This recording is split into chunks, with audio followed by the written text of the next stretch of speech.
The Academy Award-winning movie about Gandhi made many Americans aware of the great work this man accomplished in India. My next guest worked with Gandhi, but she's here in America now to help us find what she calls self-realization. Stay tuned. I think you're going to find this very interesting. Her name is Shree Mataji. Did I say it okay? It's good. It's actually longer than that, but we're not even going to try that.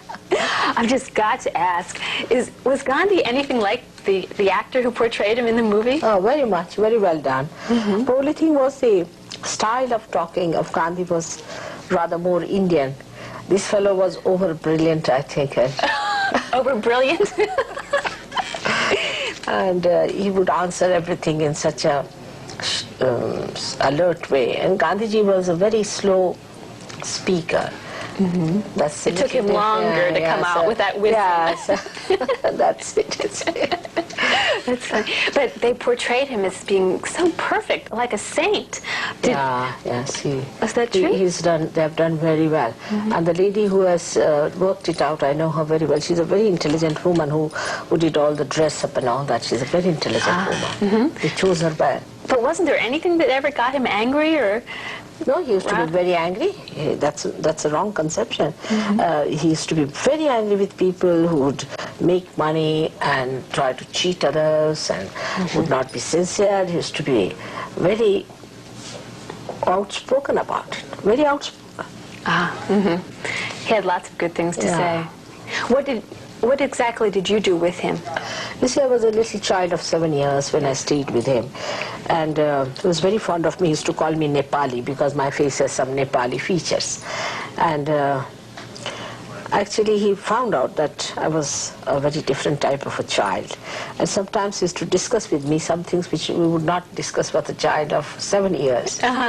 Like he would ask me, what should I put for my prayers? Which should be the first, then the second, which one should come second? Like he knew that I knew something about spiritual life. Isn't that interesting? Yeah. Well, that's what we're going to talk about. First, I think we should start at the beginning. Explain what you mean by self-realization. You see, within us is placed the reflection of God Almighty, which is the self, which is the spirit, which is placed in your heart.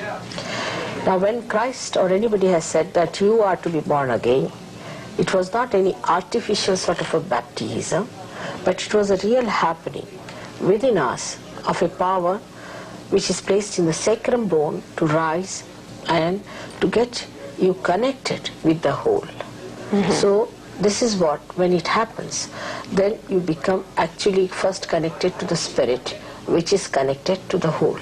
And that's how you get connected with the whole primordial being. That is the thing. Do you have to understand yourself first? Me, myself, no. No. No. You just... I knew it. But if somebody at home watching wants to, what's the first step? What should you do? It is spontaneous. It is not mental projection. Just happens automatically. It's something like a candle which is not yet enlightened can be enlightened by another light or another enlightened candle. It's just like that. So you don't have to do anything. You are just ready. If they put their hands towards me even now, just watching me, they will start feeling after some time a kind of a cool breeze in their hand blowing. And that is the thing that has happened. Okay, what do you suggest? What should they do? Just put your hands towards me like this. Now you are a very hard-working lady and futuristic. So your right hand is more active and the left less. So what you have to do is to put left up there and the right will start working. Now another thing you have to do is to forgive people. Well, yes, I know that. You must forgive. And that's the thing is lacking a little bit. You must forgive. Because it is a myth. When we say we don't forgive, what do? We really torture ourselves, don't we? The other person whom we don't forgive doesn't feel anything bad about it. On the contrary, we are playing into the hands of that person, isn't it? So it's a myth. So just you have to forgive, and then you start feeling the cool breeze in the hand. That's the all-pervading power. You started, yes? And people at home, what will they feel? They would also feel the same way. They'll also feel the cool breeze coming out of their heads. That's what happened. Well, not in this room, but oh, yes. Yes, it's there. You're right. Coming from within. Try that. Try that at home. It happens. It's really there. Ooh, this is spooky. All right, so, well, but how do you use it? All right, so say... So now you have become the spirit. Now you manifest your own power. Like the gentleman who was here before was saying, I must know myself. But you don't know who you are, what you are. Now by this, now you will know that you are made up of a very fine instrument within yourself. And you have got 7 very subtle centers, you see, which work out in 2 ways. First of all, you will know what's the problem with you, because on your fingertips you will start feeling the problem, and I can decode it by saying that there are 7 centers, 1, 2, 3, 4, 5, 6 and 7 centers, all right? And on this hand the same way. Now this is the hand of emotional side, and this is the hand of your mental and your physical side. Now if you have any physical problem, you can feel it on your fingertips. Now if you know how to solve it, it's all right, any disease, anything, are nothing but the permutations and combinations of these centers going to the extremes, or being exhausted, or some sort of a damage done to these centers. But when this force rises, she nourishes them. Is the mirror, is the feminine within us, which rises and which nourishes, which soothes, which gives you that peace. Well, let's take this a little more practically, okay? Yeah. All right, I've had a little bit of a kidney problem. You have, I know.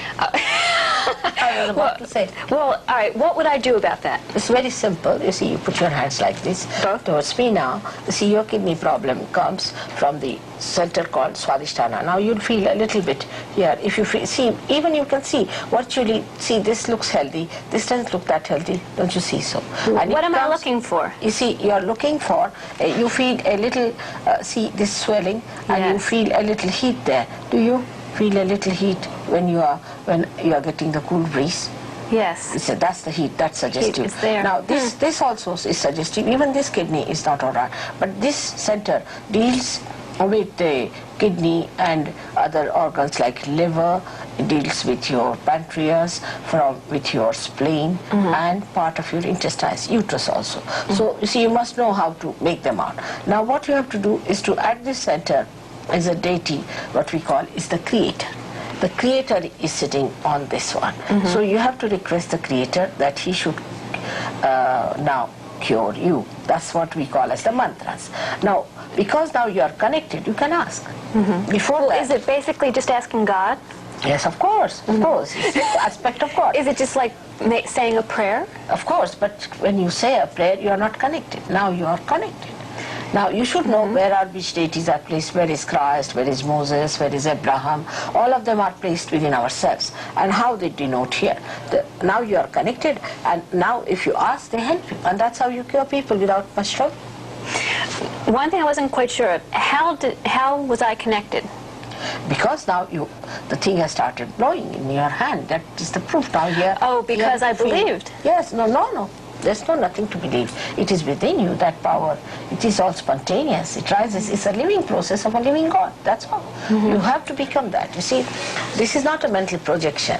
Like now the women think that if they become the men, they'll be all right. And men think they have to become the women. It's all pendulum moving like this. Actually, in your spiritual ascent, you move spirally. At a higher level, you come up. And that higher level is where you become the spirit.